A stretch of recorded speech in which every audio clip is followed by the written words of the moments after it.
Toujours pas de signe de vie du pêcheur de Basse-Terre. 3 jours que les équipes du CROSAG sont à la recherche de Daniel Césaire Gédéon. Sa famille s'inquiète et les autorités ont lancé un appel à témoins. Des jeunes recrues formés à la défense en Guadeloupe. Nous irons au camp de Dugommier où des jeunes Guadeloupéens sont initiés aux méthodes du combat militaire. Le reportage de Linda Kayarsi dans un instant. Et il y aura de la joie, de la bonne humeur et un brin de nostalgie ce dimanche à l'Auditorium de Basse-Terre. Le groupe mythique martiniquais La Bande à Mano sera en concert. Ils reprendront les plus grands tubes d'antan. Petit aperçu de ce qui vous attend dans cette édition. Bonsoir, je suis ravie de vous retrouver. Notre archipel a été placé ce matin en niveau vigilance jaune pour fortes pluies et orages. Il devrait le rester jusqu'à jeudi midi, selon Météo France. En cause, le passage sur l'arc de l'arc antillais d'une onde tropicale. Soyez donc prudents sur les routes et en mer. Cela fait déjà 3 jours que Daniel Césaire Gédéon est porté disparu. Ce marin pêcheur de 58 ans avait quitté le port de pêche de Basse-Terre depuis lundi. Reportage Moïse Dexter. C'est à bord d'une embarcation comme celle-ci que Daniel Césaire Gédéon est parti pêcher aux alentours de 9 h du matin. Habitué à attraper le balaou, il décide pour une raison inconnue de rejoindre le large ce jour-là.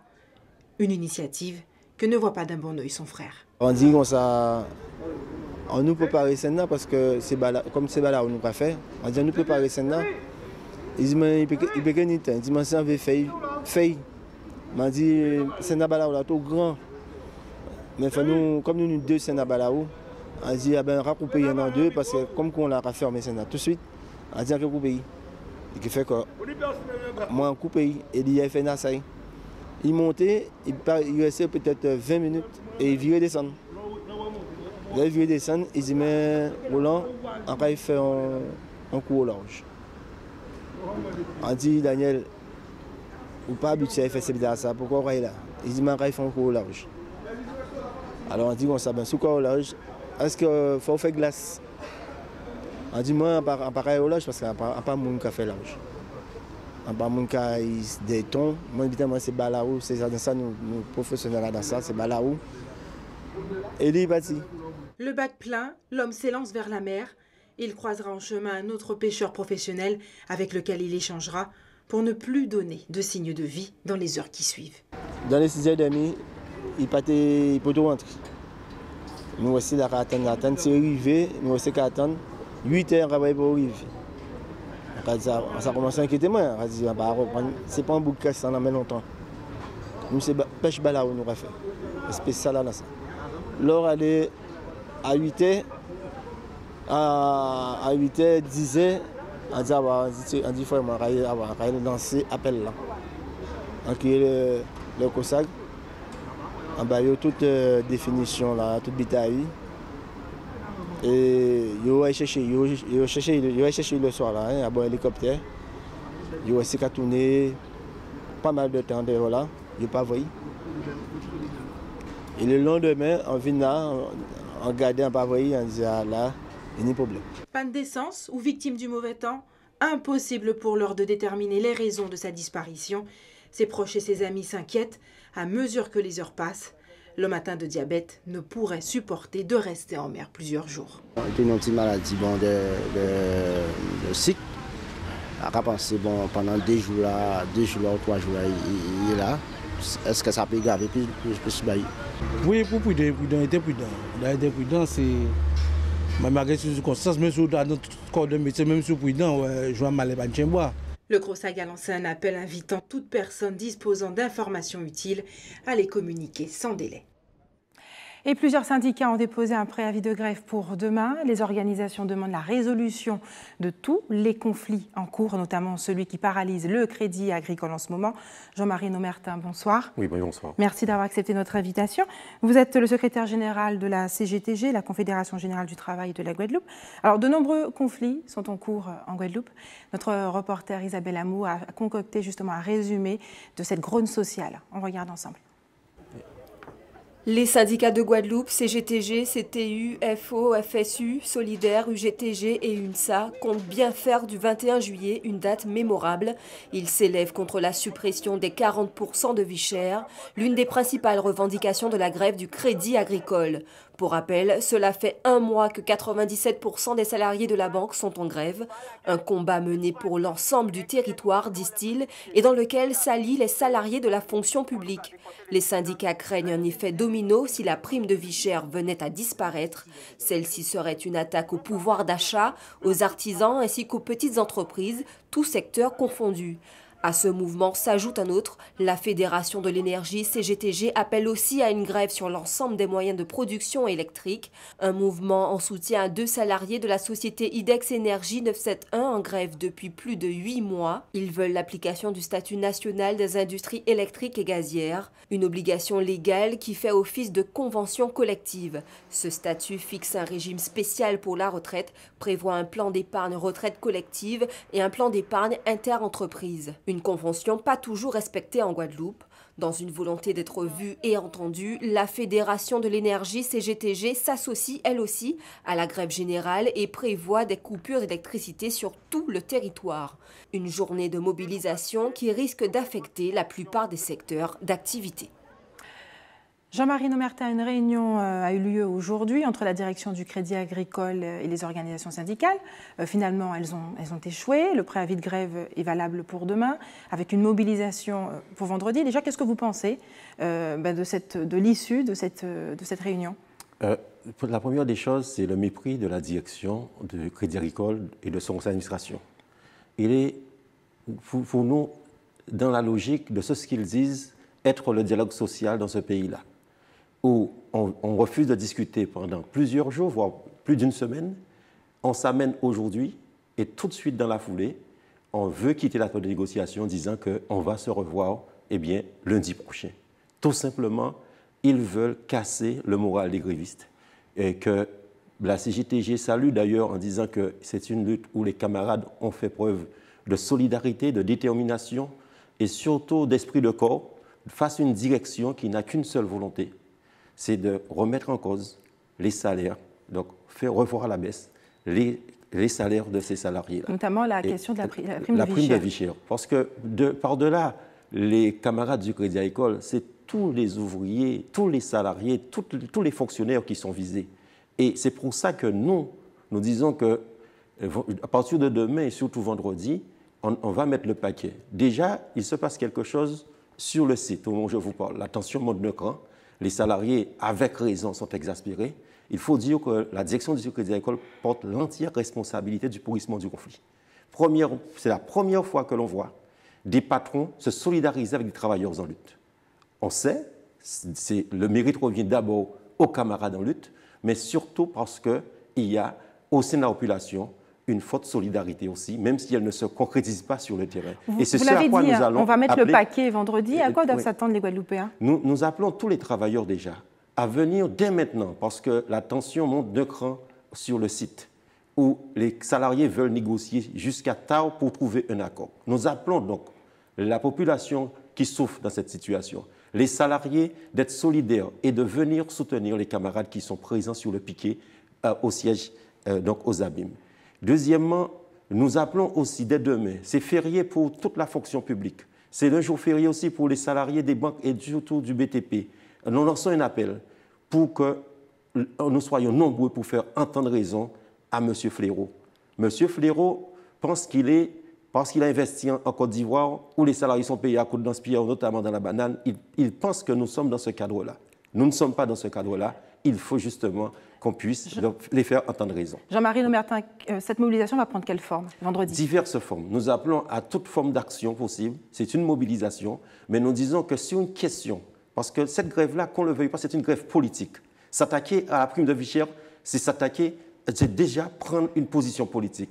La prise de position politique du Crédit Agricole, qui certainement, parce qu'elle est condamnée, il faut le savoir, à payer des milliards pour le fait qu'elle a elle a financé des États tels que l'Iran, notamment alors que cet État était sous embargo. Ils ont mis aussi Cuba là-dedans, étaient aussi sous embargo. Et donc, il a une amende très importante, plus de 4 milliards d'euros à payer à l'État et aux États-Unis. Vous dites que c'est un mouvement politique. Oui. Vous avez justement interpellé les décideurs politiques de la Guadeloupe? Il y a des prises de position et il ne faut pas donc cracher dessus. M. Chalus est venu au meeting des camarades et il a pris la parole. Aujourd'hui, celui qui se fait le défenseur de la loi sur l'égalité réelle, où il écrit noir sur blanc dans ce rapport, un pavé, mais il y a 4 ou 5 pages qui nous intéressent. Et dans ces 4 ou 5 pages, il est bien dit qu'il faudra s'attaquer aux 40% de vie chère, c'est M. Lurel, où il est bien dit que progressivement, il faudra supprimer les 40%. Aujourd'hui, sur les zones, il dit le contraire. Tant mieux. Mais c'est parce que nos camarades sont mobilisés qu'il peut changer de position, être un caméléon sur ce plan-là. Donc nous disons pour qu'on ne puisse pas attaquer les 40%, parce que de par le passé, ça s'est produit. Le rapport Ripper, c'était une première attaque. Le rapport Fagona, une deuxième attaque. Il y a eu des camarades, notamment les ATER au niveau de Fouillol, et aussi les camarades, pour ne pas les nommer, de Guadeloupe-Première, vos confrères de Guadeloupe-Première, où il y a eu des attaques menées pour supprimer les 40% jusqu'à maintenant. On a pu résister. On résiste toujours et il faut que la direction du Crédit Agricole puisse ravaler son projet et qu'on puisse ne plus entendre parler de cette question. Jean-Marie Nomertin, il y a plusieurs conflits en cours en ce moment en Guadeloupe. Qu'est-ce que vous réclamez, qu'est-ce que vous exigez aujourd'hui? Nous exigeons la résolution des conflits en cours, notamment le Crédit Agricole. Pour nous, c'est anormal ce qui se passe. Et la résistance des camarades, je dis bien résistance, ils ne sont plus en grève. C'est une résistance par une décision politique. Ça, c'est très important et nous appelons les camarades à les soutenir. IDEX, là, n'en parlons pas. Décision de justice qui condamne l'employeur. Il n'empêche que les camarades ont dû faire presque 9 mois de grève, la durée pour une femme qui est enceinte, qui arrive à terme pour accoucher. Donc 9 mois de grève pour aboutir encore une fois à une condamnation récente où il est demandé à l'employeur de payer les camarades et aussi condamner l'employeur à 12 000 € d'astreinte.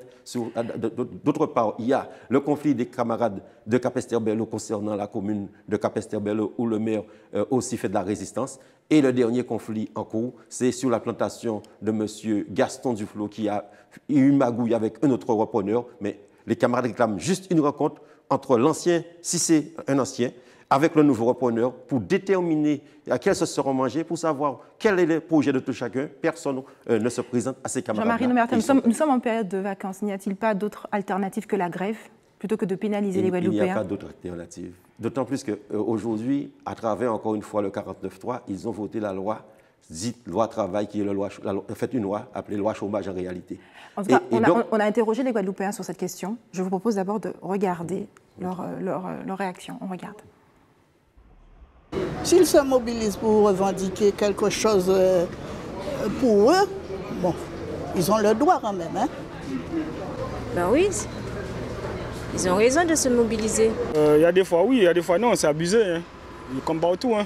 Il y a des fois il y aura des fans comme ça, mais il y a des fois c'est pour abuser, il y aura tout trop fort. Hein. Mais il faut se mobiliser pour quelque chose de concret. Ben oui. Ils se sont battus pour avoir le droit de se syndicaliser, donc du moment qu'on n'est pas d'accord avec quelque chose, il ne faut pas l'accepter, il faut se battre pour. Pourquoi pas? Oui, chacun défend sa cause, c'est tout à fait normal. Moi, je suis profession libérale, alors moi, c'est plus dur pour moi encore. Chez nous, il n'y a pas de syndicat, hein. C'est le poisson lion qu'il y a. Je vais mobiliser bien. Je pense que oui. Je pense que oui, ils ont raison, c'est légal en fait. Dans la mesure où on s'est battu pour ça en 1968 par exemple. Voilà, donc il ne faut pas régresser, il faut continuer, essayer d'avancer. Eh bien, si on ne peut pas ça, il faut revendiquer. C'est pour gagner droit, il faut faire qu'on y obéit. Ça dépend, ça dépend de la cause qui plaide. Il faut que les raisons soient valables et puis il faut rester dans le pacifisme aussi parce que ça ne sert à rien de régler les problèmes par la violence. Je vous ai vu sourire. Quelle est votre réaction par rapport justement à ces propos? C'est sincère, parce que sur la question du Crédit Agricole, qui est la grève majeure aujourd'hui, les 40%, si on les supprime, on est foutu. On est foutu dans toute la famille. Un membre de la famille qui perçoit les 40%, il aide sa mère qui est à la retraite, qui perçoit une pension de retraite de misère. Il aide son frère qui est RSA, qui n'a jamais pu trouver un travail malgré ses multiples diplômes. Il aide aussi à aider autres parents et surtout, il participe aussi à la solidarité de tout le pays à travers les aides, les soutiens ici et ailleurs, les demandes de sollicitation. Il participe avec ces 40%-là. Mais les 40%, on ne voit pas où veut en venir la direction du Crédit Agricole, si ce n'est de mater les salariés. Donc nous disons que la grève du Crédit Agricole et toutes les autres grèves qui sont autour, eh bien, doivent être une réponse collective de tous les travailleurs en solidarité et de dire à M. Fléau, au directeur du Crédit Agricole et à ses suppôts on ne peut pas être en retraite en tant que travailleur. D'autant plus que le MEDEF a pris position, ce qui est rare.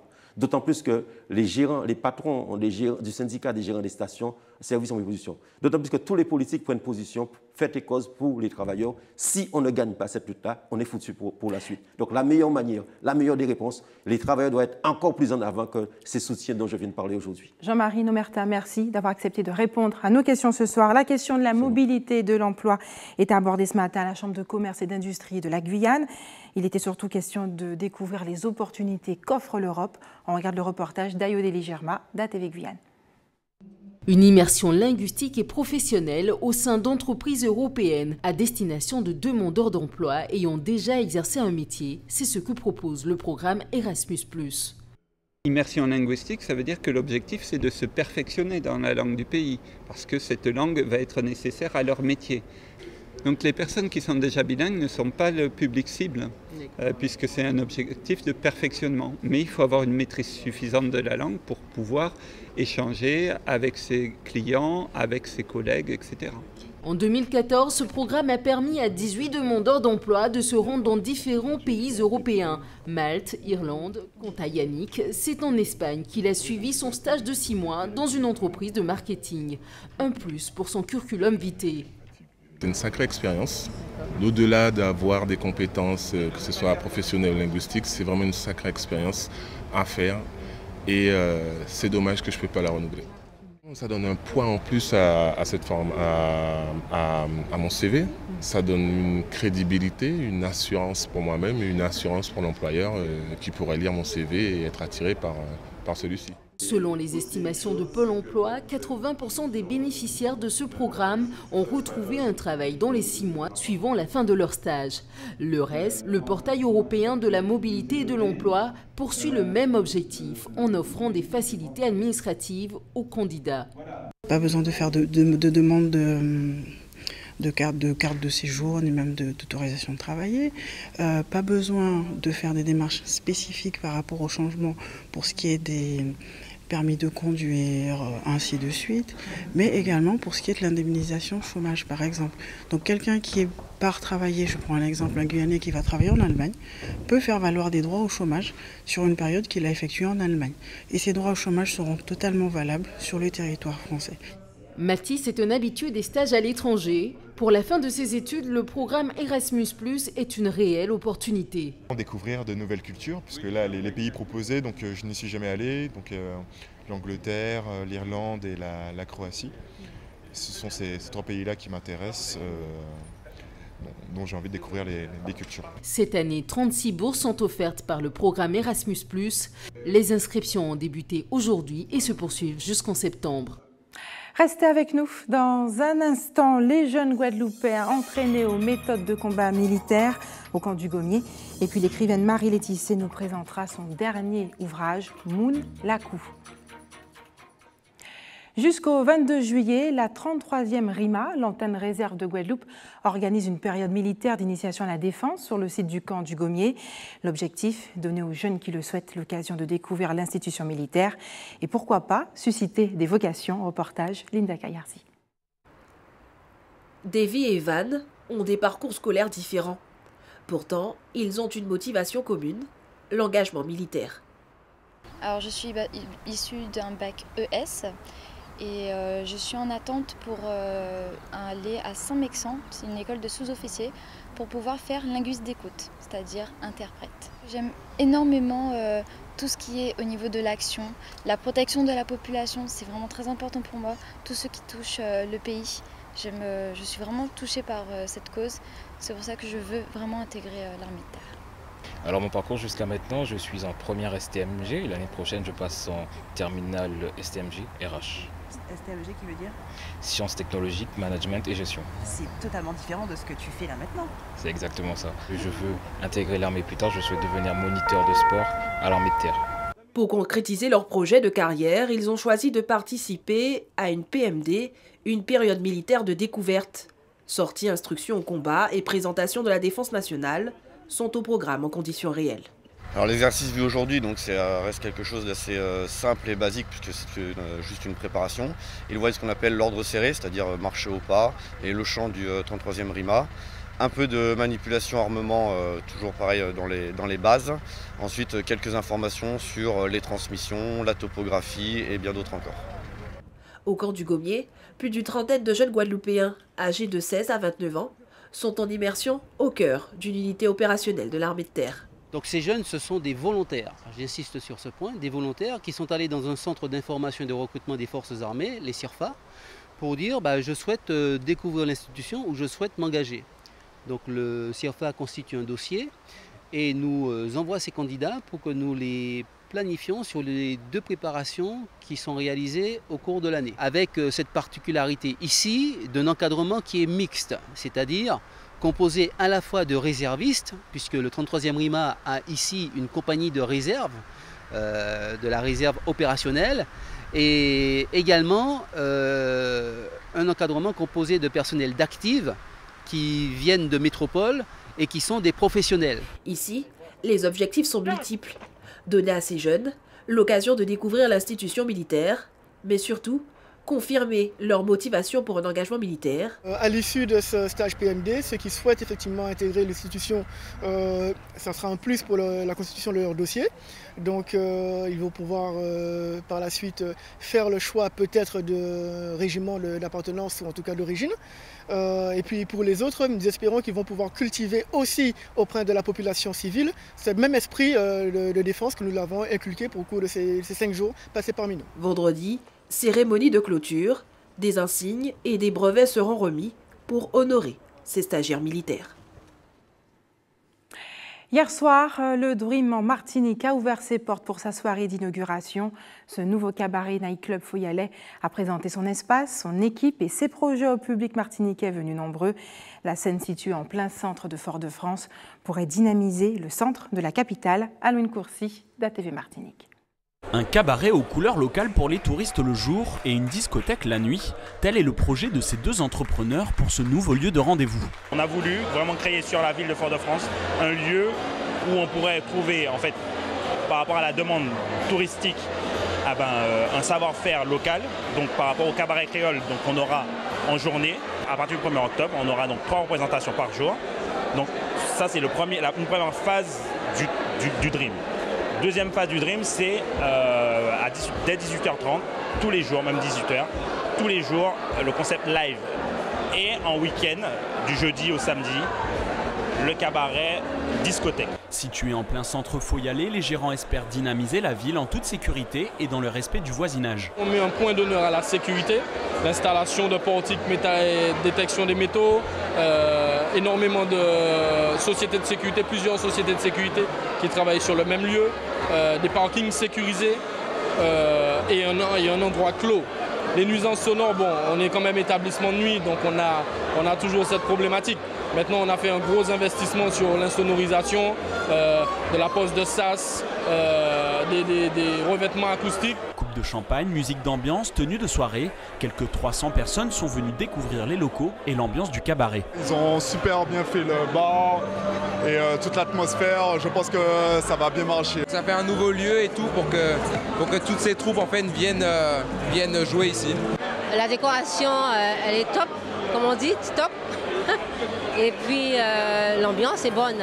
Le nouveau concept du Dream n'effraie cependant pas les autres lieux nocturnes de Fort-de-France qui misent sur une clientèle et une ambiance différentes. Le responsable du Triangle situé sur le front de mer voit même une complémentarité possible avec le nouveau nightclub. C'est bien qu'il y ait un nouveau concept avec beaucoup plus d'idées et d'esprit ouvert parce qu'en Martinique il manque beaucoup de choses et le fait d'avoir le Dream c'est très bien. Après on verra bien, moi je suis un bar de Before. Donc les gens sont là pour faire leur Before et après s'ils veulent aller par la suite au Dream, c'est tant mieux. Dans les locaux de l'Atrium, la décoration jazzy et lounge du piano rouge vise encore une autre clientèle. Nous accueillons des artistes pianistes en orchestre ou des groupes live. Nous proposons des animations du mardi au samedi. Le mardi, jeudi et vendredi, ce sont des after-work, donc pour une clientèle assez variée. Qui va de 20 à 35 ans. Le mercredi, compas live, donc International Caribbean Music, ça peut être compas ou jazz. Et le samedi, un menu complet, entrée, plat, dessert. Que l'on soit lounge, cabaret, jeu ou discothèque, il n'y a que l'embarras du choix pour animer ces soirées foyalaises. Le week-end des 22 et 23 juillet 2016 aura lieu la KSPD, la Caribbean Summer Dream, sur le site de Beauport, le pays de la canne à Port-Louis. Créé par un groupe de jeunes ambitieux, l'événement entend mettre en avant les atouts de notre île, mais également ses talents. Saïk, bonsoir. Bonsoir Barbara. Merci d'avoir accepté notre invitation. On ne vous présente plus, hein, chanteur de dancehall connu en Guadeloupe et bien au-delà. Nous sommes ravis de vous recevoir ce soir. Vous faites partie justement des artistes qui seront en prestation pour cette manifestation.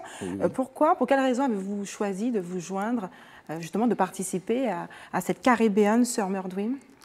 J'ai été appelé, je pense, pour cet événement parce que tout d'abord, c'est un événement qui représente la Caraïbe, qui a lieu en Guadeloupe, donc, et qui réunit une grosse scène d'artistes caribéens, internationaux. Et donc, voilà, je pense que, étant un acteur de la musique antillaise, je pense que j'ai été appelé automatiquement pour ça, quoi. Et qu'est-ce qui va se passer justement ces 22 et 23 juillet à Beauport, à Port-Louis?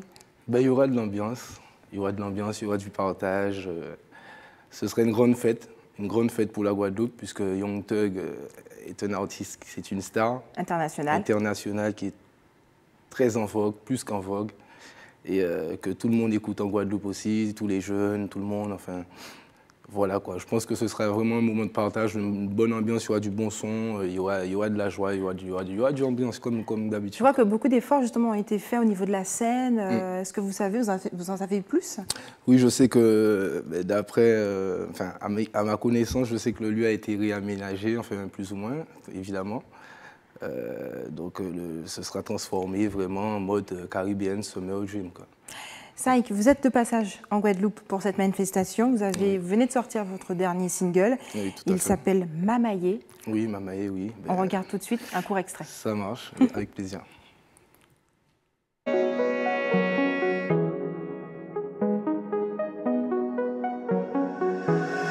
peine nous chamailler, c'est qu'on s'en a vilaillé. Maman ou mamaye, mais après fait l'enfer qu'elle nous maille. Millions de mélodie pour chawailler. Tous les jours faut batailler, dans la vie faut partager. Ils veulent l'océan mais savent pas nager. Yeah, I need you, je comprends même pas pourquoi tu doutes. I need you, je t'imaginais pas aussi douce. I feel you, tous les soirs tu m'appelleras à ta rescousse. I feel you. C'est qu'on sait nous voyons pas à chaque pas. La semaine à nous en contact. Et chaque match, à chaque passe. Problème non détecté. Après nous, pas ni contraste. Les visions incorrectes. Snapchat, Facebook, Insta. Donc Facebook, Insta. A pas même ni doigt connecté. Si quelqu'un te veut du mal, dis-moi baby bomaye. Et quand la douleur fait mal, il vaut mieux la noyer. Et confiance en moi du jour au lendemain, je vais pas tailler. Ton femme j'ai déjà côtoyé. Et mais I need you, je comprends même pas pourquoi tu doutes. I need you, je t'imaginais pas aussi douce. I feel you, tous les soirs tu m'appelleras à ta rescousse. De quoi parle cette chanson? C'est une histoire, c'est l'histoire d'un couple, hein, tout simplement, qui se déchire et qui n'arrive pas forcément à trouver une entente, mais qui restent ensemble malgré tout et qui persévèrent quand même à essayer de trouver en tout cas les bonnes solutions, quoi. Alors, ce clip a été tourné à Dakar, au Sénégal. Oui, tout à fait. Qu'est-ce que ça représente pour vous, justement, de vous rendre en Afrique? Beaucoup de choses. Hein.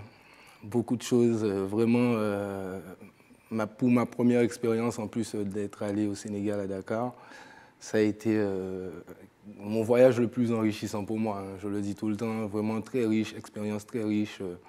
J'ai appris beaucoup de choses et puis ça représente énormément de retourner sur la terre-mère qui est l'Afrique. Donc c'est quelque chose de fort pour moi. Donc d'y être allé, ça a été pour moi un moment magique, quoi. Je n'oublierai jamais ça. Et en plus, on a de marquer ce moment en image avec Nicolas Noël, New Vision. Enfin, on a profité, on a fait notre clip, on a décidé de partir là-bas, on a choisi notre destination, tout ça. Donc c'est vraiment, ça a été quelque chose d'inoubliable, quoi, je dirais. Saïk, vous ne vivez pas en Guadeloupe, hein. Vous venez par contre régulièrement vous ressourcer. Parlez-nous un petit peu de vous, comment vous vous sentez aujourd'hui? Très bien, hein. En pleine forme, ça va, Dieu merci, à la santé, donc ça va. Je crois que vous avez d'autres projets, un album qui devrait arriver sortir au mois de décembre. Exactement, prévu pour la fin de l'année. Album qui est déjà au four, hein, qui est déjà en pleine écriture, presque fini, je dirais. Vraiment presque fini, mais en tout cas qui arrive très bientôt. Quelle sera la tonalité de cet album? La tonalité de cet album, waouh! Alors là, sincèrement, on va toujours vers l'évolution, hein, je dirais. Hein. Donc ce sera du psych, mais avec beaucoup d'évolution. La dancehall, des featuring prévus? Oui, beaucoup. Enfin, beaucoup. C'est un grand mot. Des featuring, évidemment. De la dancehall, oui. De la musique à l'état pur, je dirais. Et du psych comme on connaît, mais du psych aussi avec de nouveaux styles, de nouvelles sonorités, de nouvel univers, vraiment d'autres choses, quoi. Avec surtout un rapport aussi avec tout ce qui se passe, enfin l'évolution de la musique générale, quoi. On se rappelle de vous à vos débuts avec aux côtés d'Amiralty. Vous êtes un petit peu, je veux dire, émancipé. Vous avez choisi un autre style. Vous tournez un peu plus vers le trap music. En fait, le trap, c'est une question alors, je vais vous expliquer. À l'époque, on faisait déjà du trap. C'est l'évolution du hip-hop et du rap. Hein. Aujourd'hui, on appelle ça du trap, mais on faisait déjà du rap, du hip-hop, tout ça. À l'époque, on touchait déjà ce style, mais ce n'était pas notre tasse principale, quoi, je dirais. On touchait un petit peu à tout déjà. On était très éclectique à l'époque de Genesis, hein, l'autre collectif de l'époque. Et voilà, on touchait déjà à tout. Donc, voilà. Mais aujourd'hui, c'est vrai que c'est une musique qui est très écoutée, qui a toujours été écoutée. Le rap est toujours international, mais aujourd'hui, c'est vrai qu'on a une montée en vogue du trap un peu partout. Donc, pourquoi pas? Moi, je fais de la musique, je suis un artiste. Et également des artistes entiers. On voit par exemple avec Kalash, Amiralty bien avant lui, aujourd'hui vous. Quel regard portez-vous sur la scène dancehall guadeloupéenne? Au jour d'aujourd'hui, je dirais même antillaise, hein, la scène antillaise, elle évolue. Hein.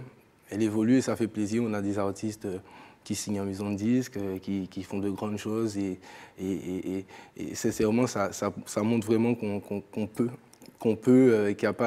même au-delà de la barrière de la langue, on peut aller péter les frontières, dépasser les montagnes, faire tout ce qu'on a à faire. Saïk, merci d'avoir accepté de répondre à nos questions ce soir. Je rappelle que vous serez à Port-Louis les 22 et le 23 pour la Summer Caribbean Summer Dream. Merci beaucoup. On va regarder ensemble, on va découvrir un roman, celui de Marie Laetissé. Elle a écrit un ouvrage qui s'appelle Mounlakou. Elle raconte l'histoire de Camille, une petite fille qui vivait à la cour Montbruno à Vieux-Bourg-aux-Abîmes. Est-ce que vous connaissez? Tout à fait. Nathalie Dinan, justement, nous propose de découvrir cet ouvrage. Impeccable. La cour était flanquée de petites maisons, de toutes les couleurs et de toutes grandeurs, toutes coiffées d'une toiture de tôle en zinc ondulée en forme de V renversée. Mounlakou, le roman de Marie Laetissé, conte l'histoire d'une petite fille, Camille, qui vit dans une cour avec sa mère, démunie, mais qui va tout faire pour qu'elle s'en sorte. Cette petite Camille, c'est Marie. Marie, on est actuellement à la cour Montbruno, maintenant c'est cour Pont des Matelots. Absolument. Pourquoi as-tu voulu écrire sur cette cour? Voilà. C'est une idée qui m'est restée dans la tête pendant très très longtemps. J'ai voulu en fait porter honneur à ma mère. Parce que ma mère m'a eu ici dans cette cour Montbruno. C'était un drame pour elle à cette époque. Mais maintenant que je suis une femme, je dirais, d'un certain âge, accomplie, je me rends compte que je suis vraiment le produit de cette cour Montbruno.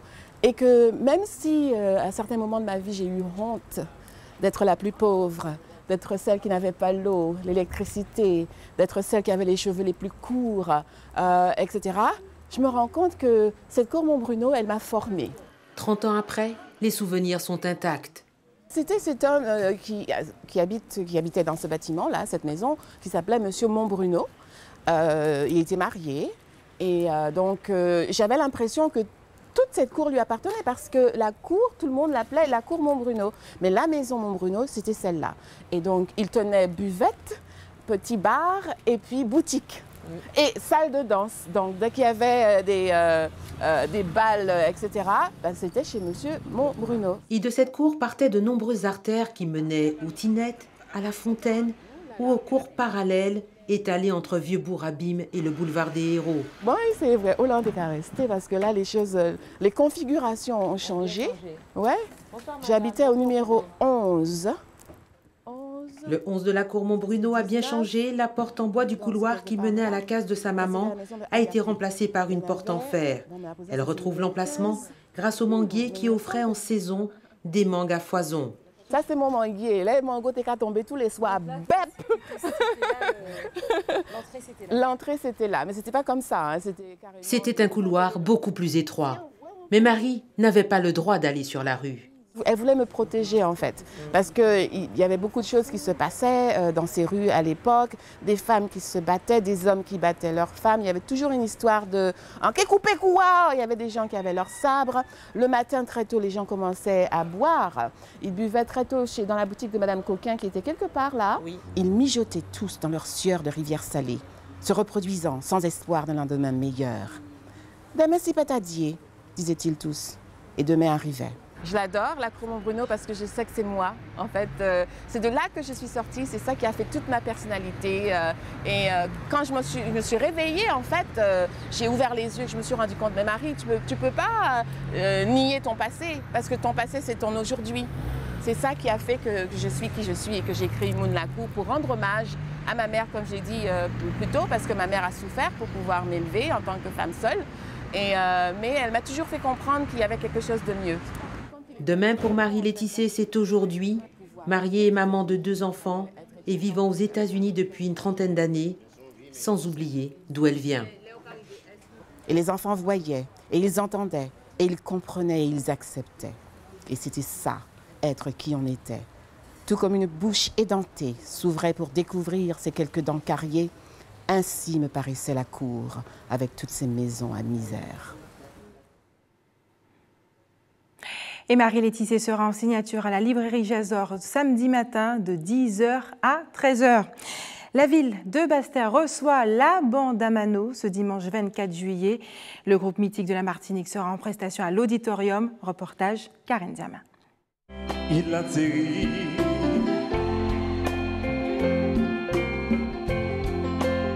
Il fait soleil, je t'aime.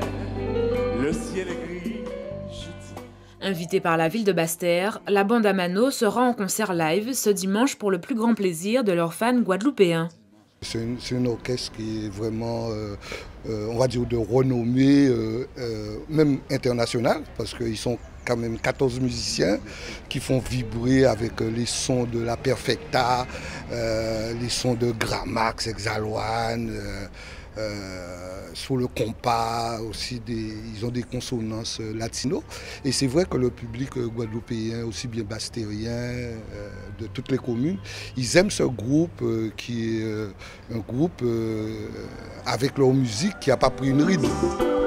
Il pleut encore à Chamonix, on traverse la Garonne. La bande de Mano est composée de 14 musiciens, dont le fondateur du groupe, c'est Mano Granier. On a comme musiciens Joël Zabulon, Emmanuel Granier, Maud Mas, Patrick Adèle Amélie, Edgar Olaréné, Gervais Gourteau, Rodolphe Tali, Yannick Granier, Marius Modeste, Roger Isotti, Bruno Ledoux, Hervé Jacques-André Coquin, Raoul Charon, Prosper Toussaint. Avec tous ces musiciens, ils reprennent des standards tels que des boléros, des bikines, des slows, du compas.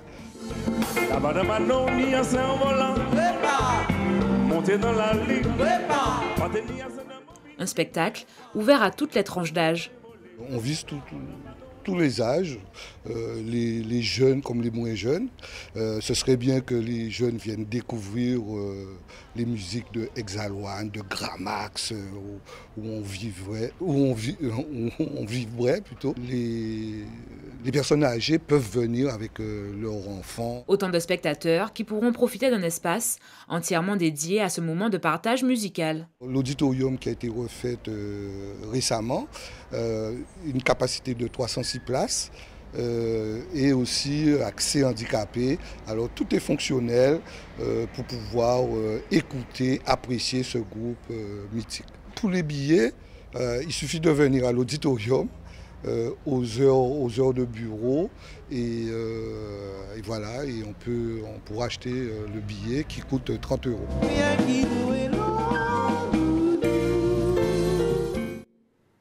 Et c'est l'heure des informations pratiques maintenant à vos stylos. Les autorités ont lancé un appel à témoins pour tenter de retrouver Daniel Césaire Gédéon, le pêcheur de Basse-Terre porté disparu depuis lundi. Si vous avez la moindre information, n'hésitez pas à appeler le 17.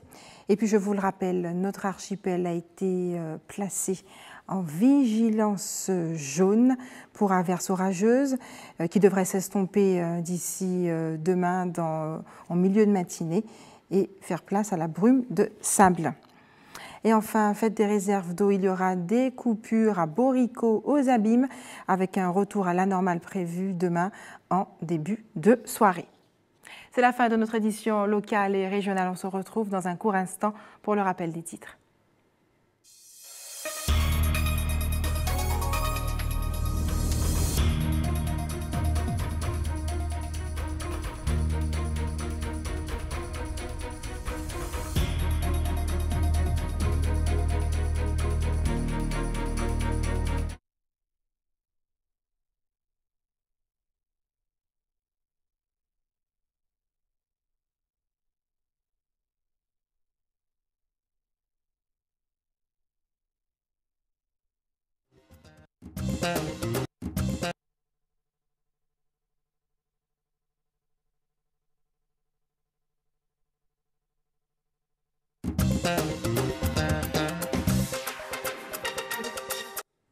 Et c'est la fin de notre tranche d'information. Avant de se quitter, je vous rappelle les principaux titres de ce mercredi 20 juillet.